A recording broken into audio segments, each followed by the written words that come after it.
ದೇವರಾಗಿರುವ ಯೇಸು ಕ್ರಿಸ್ತನ ನಾಮದಲ್ಲಿ ಮತ್ತೊಮ್ಮೆ ಈ ಸಂಚಿಕೆಯ ಮೂಲಕ ನಿಮ್ಮನ್ನು ಸಂಧಿಸುವುದರಲ್ಲಿ ಬಹಳ ಸಂತೋಷ. ಲೋಕಾದ್ಯಂತ ಯುದ್ಧಗಳು ನಡೆಯುತ್ತಿರುವಂತಹ ಸಂದರ್ಭದಲ್ಲಿ ಅನೇಕ ಸುದ್ದಿಗಳನ್ನು ನೀವು ಕೇಳುತ್ತಾ ಇರ್ತೀರಾ. ಕಳೆದ ವಾರ ಈ ಕಾರ್ಯಕ್ರಮ ಬಂದಿಲ್ಲ, ಈ ವಾರ ಈ ಕಾರ್ಯಕ್ರಮ ಬಂದಿದೆ. ಈ ಸಂಚಿಕೆಯಲ್ಲಿ ಸತ್ಯವೇದಕ್ಕೆ ಅನುಗುಣವಾಗುವಂತಹ ಕೆಲವು ವಿಷಯಗಳನ್ನು ನಾವು ನೋಡೋಣ. ಬನ್ನಿ ಸಂಚಿಕೆಗೆ ಹೋಗೋಣ. ಸಾಮಾನ್ಯವಾಗಿ ಕಾರ್ಯಕ್ರಮವನ್ನು ಪ್ರತಿ ವಾರ ನಾವು ತರುತ್ತಾ ಇದ್ದೇವೆ. ಕೆಲವರು ಆ ಮಾಹಿತಿಯ ಕುರಿತು ಮಾತನಾಡಿ, ಇದರ ಕುರಿತಾಗಿ ಮಾತನಾಡಿ ಎಂದು ಹೇಳುತ್ತಾ ಇರ್ತಾರೆ. ಆದರೆ ನಮ್ಮ ಕೆಲಸ ಇನ್ಫಾರ್ಮೇಶನ್ ಕೊಡುವಂತ ಕೆಲಸ ಅಲ್ಲ.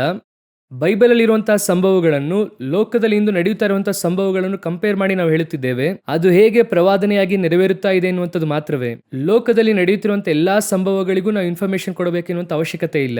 ಆದ್ರಿಂದ ನಿಮಗೆ ಹೇಳುತ್ತಿದ್ದೇವೆ. ಸೊ ಇವತ್ತು ನಾವು ಮೊದಲನೇದಾಗಿ ಯಾವುದರ ಕುರಿತು ನೋಡಲಿದ್ದೇವೆ ಅಂದ್ರೆ ವಾರ್ ಕುರಿತಾಗಿ ನೋಡಲಿದ್ದೇವೆ. ಈ ಸಂಚಿಕೆಯನ್ನು ನಾವು ಈಗ ಶೂಟ್ ಮಾಡುತ್ತಾ ಇರುವಾಗ 5 ದಿನ ಯುದ್ಧ ನಿಲ್ಲಿಸಬೇಕೆಂಬುದಾಗಿ ಟ್ರಂಪ್ ಹೇಳಿದ್ದಾರೆ. ಆದರೆ ಇರಾನ್ ಅದನ್ನು ಸ್ವೀಕರಿಸಲಿಲ್ಲ, ಅವರು ಅದನ್ನು ಒಪ್ಪಿಕೊಳ್ಳಲಿಲ್ಲ. ನಾವು ಹಾಗೆ ಹೇಳಿಲ್ಲ ಎಂದು ಹೇಳಿದ್ದಾರೆ. ಅದೇ ಸಮಯದಲ್ಲಿ ಇದು ಒಂದು ಒಳ್ಳೆಯ ಬೆಳವಣಿಗೆ ಆಗಿದೆ. ಆದರೆ ಈ ಸಂಚಿಕೆಯನ್ನು ನೀವು ನೋಡುವಾಗ ಹೇಗಿರುತ್ತದೆ ಅಂತ ಗೊತ್ತಿಲ್ಲ. ಒಂದು ವೇಳೆ 5 ದಿನ ನಿಲ್ಲಿಸಬಹುದು, ಅದಾದ ನಂತರವಾಗಿಯೂ ಯುದ್ಧ ಮುಂದುವರಿಸುವುದಕ್ಕೆ ಅವಕಾಶಗಳಿದೆ. ಇದು ಏನೋ ಒಂದು ಮುಂದೆ ದೊಡ್ಡ ವಾರ್ಗೆ ಮೌನವಾಗಿ ಹೋಗುತ್ತಿರುವ ಹಾಗೆ ನನ್ನ ದೃಷ್ಟಿಗೆ ಅನಿಸುತ್ತಿದೆ. ಇವರು ನಿಜವಾಗಿ ಸಮಾಧಾನವಾಗಿ ಹೋಗಬೇಕೆಂದು ಬಯಸಿಲ್ಲ. ಒಂದು ದೊಡ್ಡ ಪರಿಣಾಮವನ್ನು ಅಮೆರಿಕ ಹಾಗೂ ಇಸ್ರಾಯೇಲ್ನವರು ಸಂಧಿಸಿದ್ದಾರೆ. ಅದೇನೆಂದರೆ, ಇಸ್ರಾಯೇಲ್ನ ನ್ಯೂಕ್ಲಿಯರ್ ಪ್ಲಾಂಟ್ ಅನ್ನು ತಾಕಿದ್ದಾರೆ, ಅಮೆರಿಕದ F-35 ಅನ್ನು ತಾಕಿದ್ದಾರೆ, ಅನೇಕ ಕಡೆ ಹಡಗುಗಳು ಬಾಧಿಸಲ್ಪಟ್ಟಿದೆ. ಈ ರೀತಿಯಾಗಿ ಪರಿಣಾಮ ಉಂಟಾಗುತ್ತದೆ ಎಂಬುದಾಗಿ ಅವರು ಎದುರು ನೋಡಿರಲಿಲ್ಲ. ಸೊ ಅವರು ಉಸಿರು ಬಿಡುವುದಕ್ಕೆ ಟೈಮ್ ತೆಗೆದುಕೊಳ್ಳುತ್ತಾ ಇದ್ದಾರೆ ಎಂಬುದಾಗಿ ಎಲ್ಲರೂ ಕೂಡ ಹಾಗೆ ಹೇಳುತ್ತಿದ್ದಾರೆ. ಆದರೆ ಇದರ ಹಿಂದೆ ಏನಿದೆ, ಮತ್ತೆ ವಾರ್ ಕಂಟಿನ್ಯೂ ಆಗುತ್ತದ ಅಂದ್ರೆ, ವಾಕ್ಯದ ಪ್ರಕಾರ HKL 38-39 ಪ್ರಕಾರ ಈ ವಾರ ಹಾಗೆ ಮುಂದೆ ಹೋಗ್ಬೇಕು, ಮುಂದುವರೆದು ಒಂದು ಯುದ್ಧವೋ ಅಥವಾ ರಷ್ಯಾ ಇದರೊಂದಿಗೆ ಸೇರುವ ಹಾಗೆ ಬರಬೇಕು. ಹಾಗಾದ್ರೆ ಇದರೊಂದಿಗೆ ರಷ್ಯಾ ಸೇರುವಾಗ ಮುಂದಿನ ಹಂತಕ್ಕೆ ಹೋಗ್ಬೇಕು. ಒಂದೊಂದು ಕಡೆಯಲ್ಲೂ ನೋಡುವುದಾದರೆ ಒಂದು ಚಿಕ್ಕ ಬ್ರೇಕ್ ತೆಗೆದುಕೊಂಡು ದೊಡ್ಡದಾಗ್ತಿದೆ. ಉದಾಹರಣೆಗೆ, ಹಮಾಸ್ಗೂ ಇಸ್ರಾಯೇಲಿಗೂ ಅಕ್ಟೋಬರ್ 7ನೇ ತಾರೀಕು 2023ನೇ ವರ್ಷದಲ್ಲಿ ಆರಂಭವಾಯಿತು. ಒಂದು ಚಿಕ್ಕ ಬ್ರೇಕ್ ತೆಗೆದುಕೊಂಡು ದೊಡ್ಡ ಲೆವೆಲ್ಗೆ ಬಂತು. ಆನಂತರ ಇರಾನ್ ಒಳಗೆ ಬಂತು. ಈಗ ಅದಕ್ಕಿಂತ ದೊಡ್ಡ ಲೆವೆಲ್ಗೆ ಸೇರುತ್ತಾ ಇದೆ. ಆದರೆ ಕಡಿಮೆ ಆಯ್ತಾ ಅಂದ್ರೆ ಆಗಿಲ್ಲ, ಇನ್ನೂ ದೊಡ್ಡ ಲೆವೆಲ್ಗೆ ಹೋಗುತ್ತಿದೆ. ಇದರ ಮುಂದಿನ ಲೆವೆಲ್ ರಷ್ಯಾ ಒಳಗೆ ಬರಬೇಕಲ್ವಾ, ಅದೇ HKL 38. ಅದು ಎಷ್ಟರ ಮಟ್ಟಿಗೆ ಇದೆ ಎಂಬುದಾಗಿ ನಾವು ಮುಂದಿನ ಪಾಯಿಂಟ್ ಅಲ್ಲಿ ನೋಡೋಣ.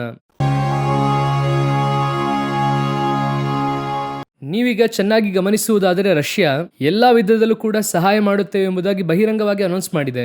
ನಾವು ಸಹಾಯ ಮಾಡುವುದಕ್ಕೆ ಸಿದ್ಧರಾಗಿದ್ದೇವೆ ಎಂಬುದಾಗಿ ಹೇಳಿದ್ದಾರೆ. ಒಂದು ಕಡೆ ಅದು ಇದೆ. ಆದರೆ ಇದರಲ್ಲಿ ರಷ್ಯಾ ಒಳಗೆ ಬರುವುದಕ್ಕೆ ಅವಕಾಶ ಇದೆಯಾ? ರಷ್ಯಾ ಹಾಗೂ ಇಸ್ರಾಯೇಲ್ ನಡುವೆ ಯುದ್ಧ ನಡೆಯುವುದಕ್ಕೆ ಅವಕಾಶ ಇದೆಯಾ ಅಂದ್ರೆ, ಈಗ ಈ UAE ಹಾಗೂ ಅರಬ್ ದೇಶಗಳಿಗೆ ಯಾರು ಡ್ರೋನ್ ಸಹಾಯ ಮಾಡುತ್ತಾ ಇದ್ದಾರೆ ಅಂದ್ರೆ ಉಕ್ರೇನ್ ಅವರು ಮಾಡುತ್ತಿದ್ದಾರೆ.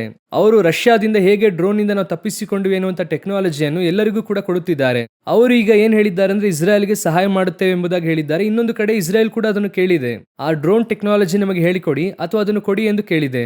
ನೀವೀಗ ಚೆನ್ನಾಗಿ ಗಮನಿಸಿದ್ರ, ರಷ್ಯಾದ ವಿರೋಧಿ ಇಸ್ರಾಯೇಲ್ಗೆ ಸ್ನೇಹಿತನಾಗಿ ಮಾರ್ಪಡುತ್ತಿದ್ದಾರೆ.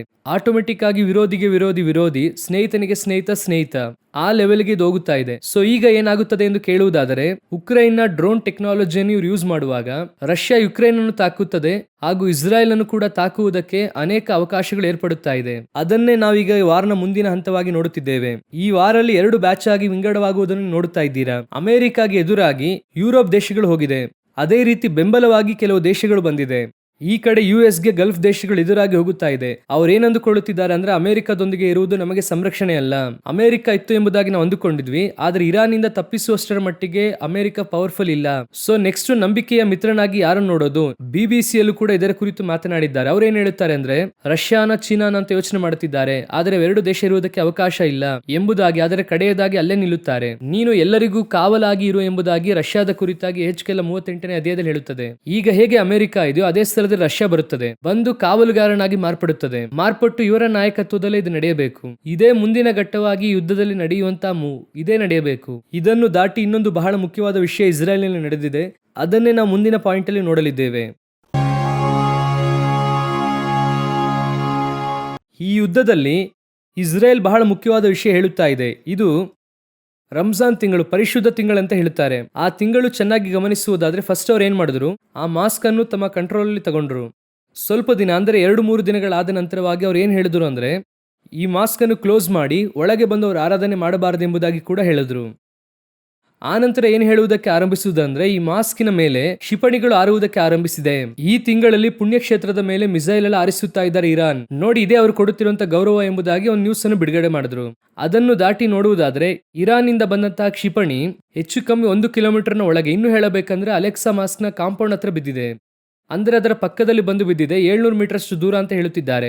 ಈಗ ಅವ್ರು ಏನ್ ಹೇಳುತ್ತಾ ಇದ್ದಾರೆ ಅಂದ್ರೆ, ನೋಡಿರಿ, ಪುಣ್ಯಕ್ಷೇತ್ರದಲ್ಲಿ ಅವರು ಈಗ ತಾಕುತ್ತಾ ಇದ್ದಾರೆ. ನೋಡಿ, ಇದೇ ಅವರ ಧಾರ್ಮಿಕವಾದ ಬದ್ಧತೆ ಎಂಬುದಾಗಿ ಹೇಳುತ್ತಿದ್ದಾರೆ. ಚೆನ್ನಾಗಿ ಗಮನಿಸಿರಿ, ಈ ವಾರ ಆರಂಭವಾದದ್ದು ಅಕ್ಟೋಬರ್ 23ರಲ್ಲಿ. ಇದಕ್ಕಾಗಿ ಆರಂಭವಾದದ್ದು. ಹಮಾಸಿಗ ಆ ಸ್ಥಳ ವಶಪಡಿಸಿಕೊಳ್ಳಬೇಕಂದ್ರು. ಈಗ ಆ ಸ್ಥಳ ನಮಗೆ ಬೇಕೆಂದು ಇವರು ಹೇಳುತ್ತಿದ್ದಾರೆ. ಇದೇ 2 ಸ್ಟೇಟ್ ಸೊಲ್ಯೂಷನ್ ಆಗಿ UN ಅಲ್ಲಿ ಹೋಗುತ್ತಿದೆ. ಈಗ ಆ ಸ್ಥಳಕ್ಕಾಗಿ ಸಮಸ್ಯೆ ಆರಂಭವಾಗಿದೆ. ಈ 2 ವಾರದಿಂದ ನೋಡುವುದಾದ್ರೆ ಇಸ್ರೇಲ್ ಆ ಸ್ಥಳದ ಕುರಿತಾಗಿ ಮಾತನಾಡುತ್ತಿದೆ. ಬೇರೆ ಯಾರು ಮಾತಾಡಿಲ್ಲ. ಎಲ್ಲರೂ ಕೂಡ ಇರಾನ್ ಹಾಗೂ ಅಮೆರಿಕದ ಕುರಿತಾಗಿ ಮಾತನಾಡುತ್ತಿದೆ. ಆದರೆ ಇಸ್ರೇಲ್ನವರು ಈ ಸ್ಥಳದ ಕುರಿತಾಗಿ ಮಾತ್ರ ಮಾತನಾಡುತ್ತಿದ್ದಾರೆ. ಅವರು ಈಗ ಈ ಸ್ಥಳದಲ್ಲಿ ಮುಂದಿನ ಹಂತವಾಗಿ ಒಂದು ಹೆಜ್ಜೆಯನ್ನು ಇಡುತ್ತಾರೆ.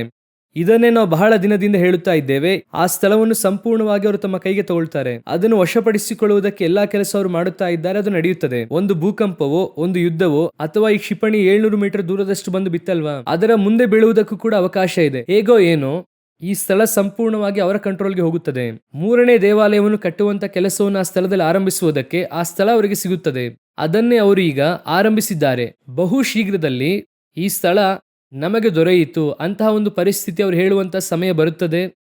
ಅದನ್ನು ನೀವು ನೋಡುತ್ತೀರಾ. ಇದಕ್ಕೋಸ್ಕರವಾಗಿ ಯುದ್ಧ ಆರಂಭವಾದದ್ದು. ಇದೇ ಅದರ ಅಂತ್ಯವಾಗಿರುತ್ತದೆ. ಆನಂತರವಾಗಿಯೂ ಕೂಡ ಅವರು ಯುದ್ಧ ಎಲ್ಲವನ್ನು ಕೂಡ ಮಾಡುತ್ತಾರೆ. ಆದರೆ ಆರಂಭಿಸಿದಂತ ಉದ್ದೇಶ ಅದುವೇ. ಈ ಸ್ಥಳ ಯಾರ ಕೈಗೆ ಹೋಗುತ್ತದೆ ಎಂಬುದಾಗಿ.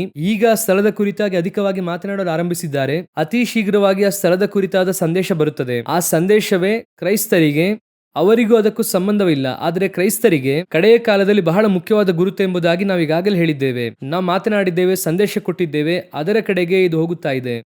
ಕಡೆಯದಾಗಿ ಒಂದು ಕಾರ್ಯವನ್ನು ಹೇಳಿ ನಾನು ಈ ಸಂಚಿಕೆಯನ್ನು ಮುಗಿಸಲು ಬಯಸುತ್ತೇನೆ. ಸಮೀಪದಲ್ಲಿ ಈಗ 10ಕ್ಕೆ 9 ಸಂಸ್ಥೆಗಳು ಕೆಲಸಗಾರರನ್ನು ತೆಗೆದುಹಾಕುವುದಕ್ಕೆ ಆರಂಭಿಸಿದ್ದಾರೆ.